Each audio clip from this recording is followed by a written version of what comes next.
നമസ്കാരം, ജയ് ഹിന്ദ്. ഏവർക്കും പുതിയ ഒരു വീഡിയോയിലേക്ക് സ്വാഗതം. പഴയ കാലത്തേക്ക് ഏവരെയും ഞങ്ങൾ കൂട്ടിക്കൊണ്ടുപോവുകയാണ്.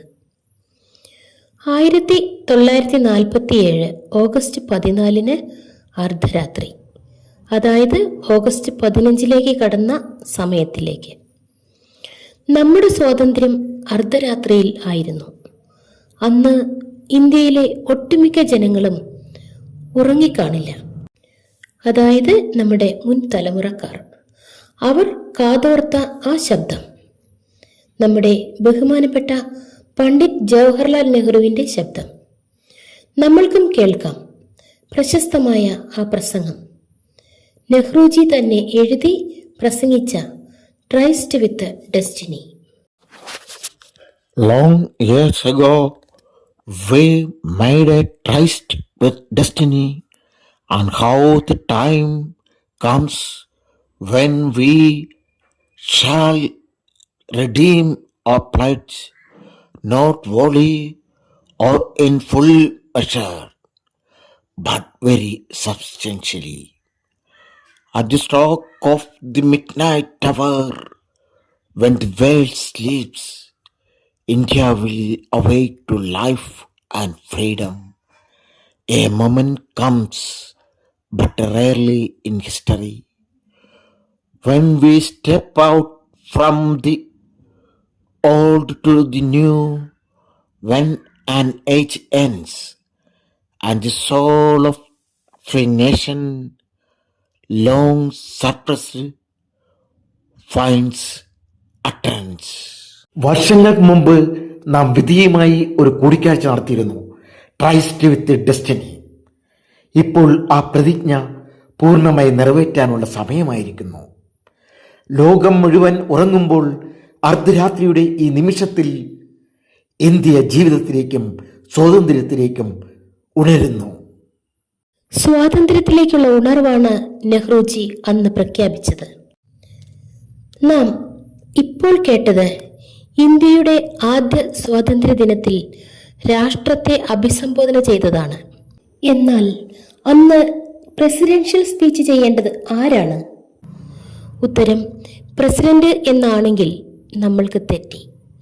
ഇന്ത്യക്ക് സ്വാതന്ത്ര്യം ലഭിച്ച 1947 ഓഗസ്റ്റ് 15 പ്രധാനമന്ത്രിയായ പണ്ഡിറ്റ് ജവഹർലാൽ നെഹ്റു ആയിരുന്നു പ്രസിഡൻഷ്യൽ സ്പീച്ച് നടത്തിയതും. കാരണം എന്താണെന്നറിയാമോ?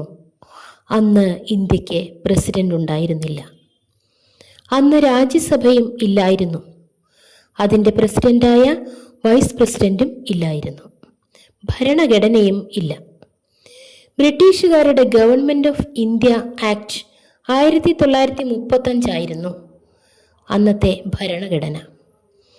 1950 ജനുവരി 26 സ്വന്തമായ ഭരണഘടന നിലവിൽ വരുന്നതും. ഇന്ത്യയിൽ ഭരണഘടനയുടെ നിർമ്മാണം പൂർത്തിയാക്കാൻ 2 വർഷം 11 മാസം 18 ദിവസം എടുത്തിരുന്നു.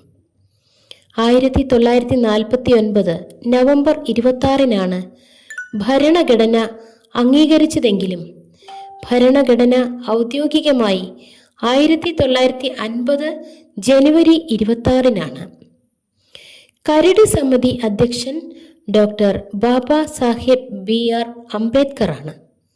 1949 നവംബർ 26 ഭരണഘടന നിലവിൽ വരുമ്പോൾ 395 വകുപ്പുകളും ആർട്ടിക്കിൾസ് 22 ഭാഗങ്ങളും 8 പട്ടികകളുമായിരുന്നു ഇന്ത്യൻ ഭരണഘടനയിൽ ഉണ്ടായിരുന്നത്.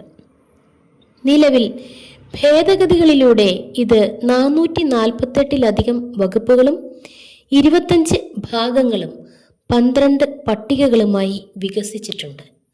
1950 ജനുവരി 26 തന്നെയാണ് ഇന്ത്യൻ പ്രസിഡന്റായി ഡോക്ടർ രാജേന്ദ്ര പ്രസാദ് സ്ഥാനമേൽക്കുന്നതും.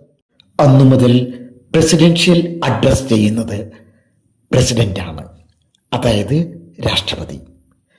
അന്നേ ദിവസം ദേശീയ ഗാനവും ദേശീയ ഗീതവുമായല്ല ജനഗണമനയും വന്ദേ മാതരവും ആലപിച്ചത്. 1950 ജനുവരി 24 ജനഗണമന എന്ന രവീന്ദ്രനാഥ് ടാഗോറിന്റെ ഗാനം ഔദ്യോഗികമായി ദേശീയ ഗാനം ആകുന്നതും. ബങ്കിം ചന്ദ്ര ചാറ്റർജിയുടെ വന്ദേ മാതരം ദേശീയ ഗീതവും ആകുന്നത് അന്നേ ദിനം തന്നെയാണ്. എങ്കിലും 1947 ഓഗസ്റ്റ് 15 ഈ ഗാനങ്ങൾ രണ്ടും ആലപിച്ചിരുന്നു. ദേശീയ ഗാനം 1911 ഡിസംബർ 27 ആദ്യമായി ആലപിച്ചത് കൽക്കട്ടയിൽ വെച്ചുള്ള ദേശീയ കോൺഗ്രസ് സമ്മേളനത്തിനാണ്.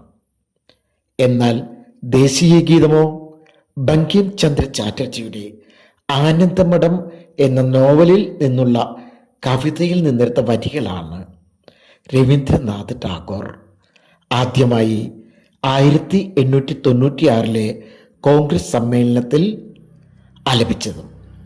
അതോടെ നമ്മുടെ ഗീതമായി മാറുകയായിരുന്നു. ആരാണ് സ്വാതന്ത്ര്യത്തിന് ഓഗസ്റ്റ് 15 എന്ന തീയതി തീരുമാനിച്ചത്? രണ്ടാം ലോകമഹായുദ്ധത്തിൽ ജപ്പാൻ കീഴടങ്ങിയതിൻ്റെ, അതായത് 1945 ഓഗസ്റ്റ് 15 രണ്ടാം വാർഷികമെന്ന നിലയിൽ അവസാന British governor general Lord Mountbatten പ്രഭു തിരഞ്ഞെടുത്ത തീയതിയാണിത്.